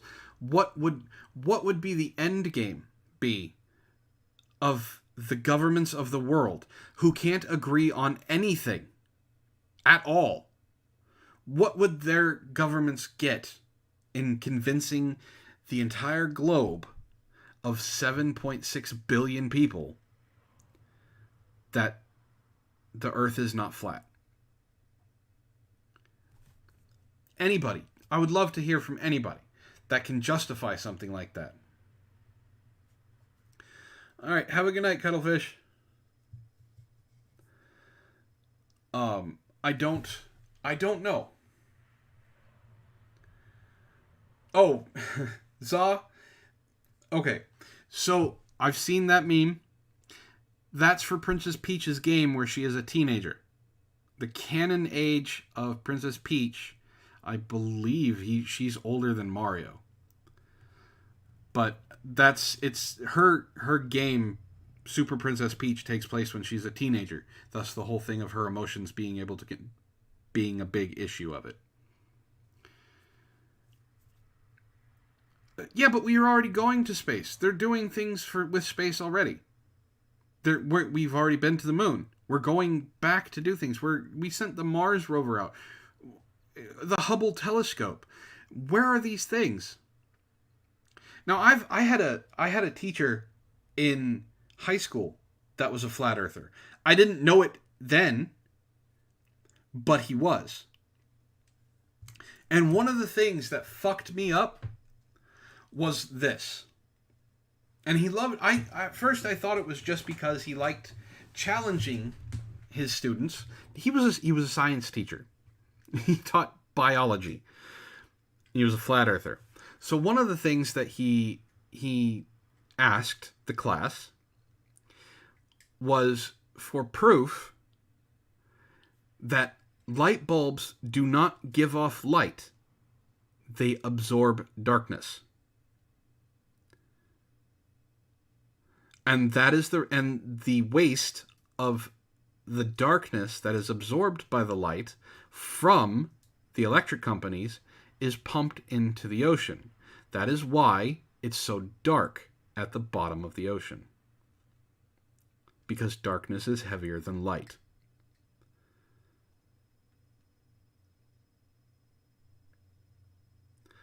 That, as a teenager, blew my mind. And believe it or not, he had a dozen of them. I used to be able to recite them like crazy, but this one, that's the one that stuck with me the entire time.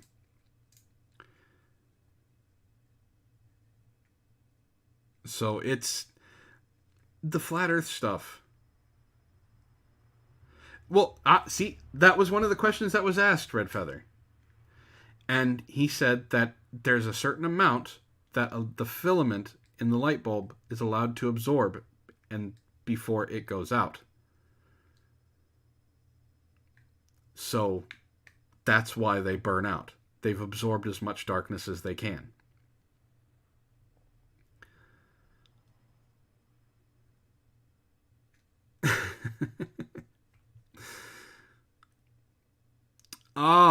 Ray brought it back to the very first article. Good on you. Ray says, so a black man did invent the dark bulb, and then the white man stole it and reversed it and called it the light bulb. Good, Ray, good job. Good job, man. Good job. He wasn't very high. I don't know how high he got on his off hours, but he definitely... I would not be surprised. I would not be surprised if he was high most of the time after dealing with students in high school. So, but that was a thing. And it was pretty impressive. Like I was saying, conspiracies are fun to talk about. They're fun to explore. Of course, some of the greatest ones have been hoaxes, and they're proved to be hoaxes, like the Loch Ness Monster and Bigfoot. Things are always more interesting when you're able to jump into conspiracies. And you could even say there's conspiracies about what's going on with Antifa right now in BLM. What's their end goal? Who's funding them? Where's the money coming from? Well, the money's coming from rich people who have nothing better to do. What's his name? The guy who did Apple, his wife is funding Black Lives Matter. Soros is another big one that they always talk about. So all of this stuff is fun to talk about. And it's kind of interesting if you think about it. If you really want to go through it, it is a exercise in the extreme. And you can honestly try and figure out how someone thinks when you start thinking of the extremes. So don't get too far into them, because that's when you start getting paranoid. Like the guy Weiss on here, he believed it, and then suddenly the rug got pulled out from under him, and his world got turned upside down. When you start believing this stuff, you start getting paranoid. And paranoia breeds fear. Which is why a lot of the places that do this stuff, they want you to be afraid. For my last little bit of advice to you guys, because it's getting to be about that time, is don't be afraid. Don't be afraid to explore things. Don't be afraid to stand up for yourself. Don't be afraid to tell people they're crazy. And just realize that using your head, using logic, using determination, using anything, that questioning things, is how you're going to get through this. So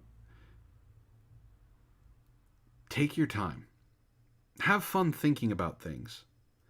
But don't use that and lose yourself to it. So, I hope you all have a wonderful week. I hope you all have fun. I hope you all stay safe. And from the bottom of my heart, I hope to see you guys next time. And if you really want to watch someone drop some actual truth bombs, go back and watch MSNBC from last Tuesday and watch Ishtar go off. You will not regret it. So, have a good night, everyone, and I will see you all next time.